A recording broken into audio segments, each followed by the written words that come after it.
Welcome back to the Comfy Chairs, a podcast from 123 Limited.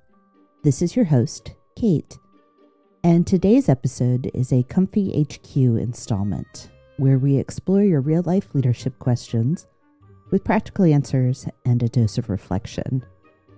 In this episode, we'll explore what it means to lead with clarity, how you manage your time, how you shape your life around what matters, and how you advocate for yourself without guilt. It all starts with one thing: knowing yourself. What are the best practices for time management as a leader?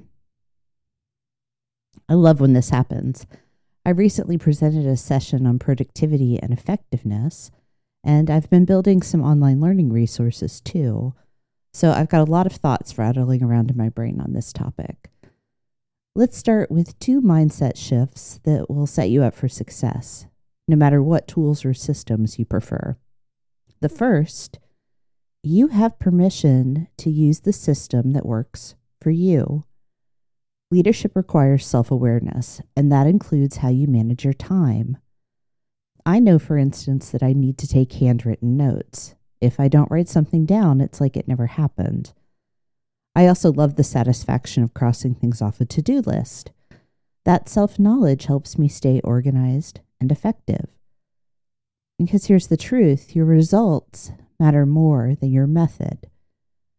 Don't get distracted by the shiny object of perfect organization. Being productive isn't about looking put together. It's about making progress on what matters. And that brings us to the second of these success mindsets. Time and priorities must stay connected. Time is a limited resource, so start with your priorities, not your calendar. This does mean you have to slow down and think critically about what really matters, what's urgent, what's important, and what can wait. Tools like the Eisenhower Matrix, which helps you sort tasks by urgency and importance, can help. So can revisiting your personal or organizational goals to ground your choices. Now, for a few best practices. A simple to-do list goes a long way. Some people keep separate lists for work and home. I prefer one list with color-coded tasks. It helps me see everything at a glance. There are all kinds of planning systems out there: Franklin Covey, Passion Planner, Erin Condren, Levenger, bullet journals, and more. They're all tools to help you manage your time and projects in one place. I use a paper planner, but in tandem with a digital calendar for scheduling. They have their perks, especially if you need access from anywhere. Some people rely entirely on digital tools like Outlook or Google Calendar to manage everything: appointments, deadlines, notes. Others block time intentionally for key tasks or use techniques like the Pomodoro method to structure deep work and breaks. Whatever tools you choose, the real secret is the combination of self-awareness and focus on your goals.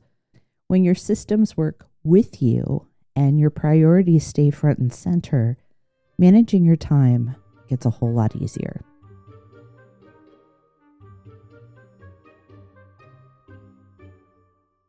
What are tips or suggestions for balancing work and life? Honestly, I'm not convinced that work-life balance is a real thing. See, when we talk about balance, we imagine separate objects of comparable size or weight that, with the right adjustments, can hang in a level relationship with each other.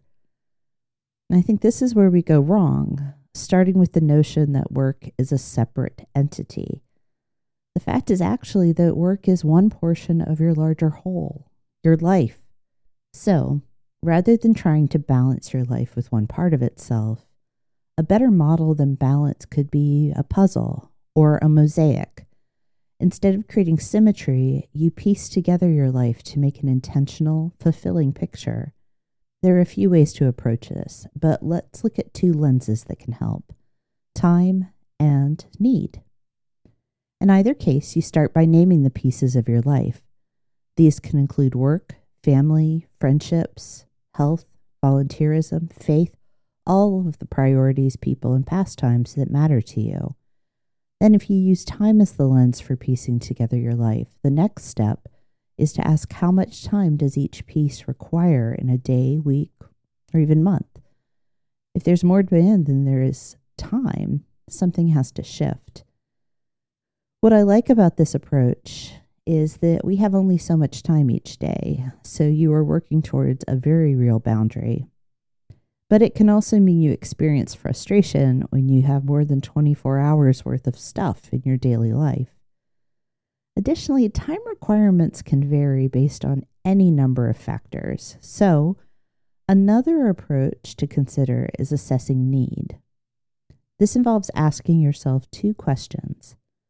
What pieces of my life need me the most right now? And what pieces of my life serve me the most right now? These questions help you adjust as life changes. If, for example, you have young children and your priority is to ensure you have saved enough money for their college education by the time they enter high school, then work or other money-making pieces of your life will be a prominent element in your mosaic. If being home for dinner and bedtime every night is what you and your family need most, then work may not be as big for the time being. Or say you have an aging parent who needs a lot of support right now.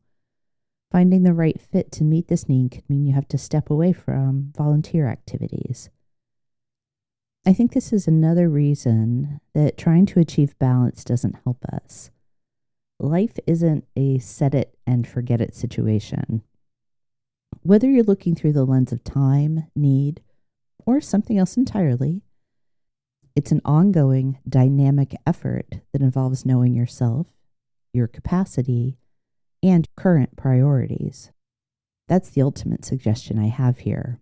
Know yourself so well that the decisions about how you spend your time and energy come naturally. This is how you make your life look and feel like your very own beautiful mosaic. How can I advocate for myself without coming off as self-serving?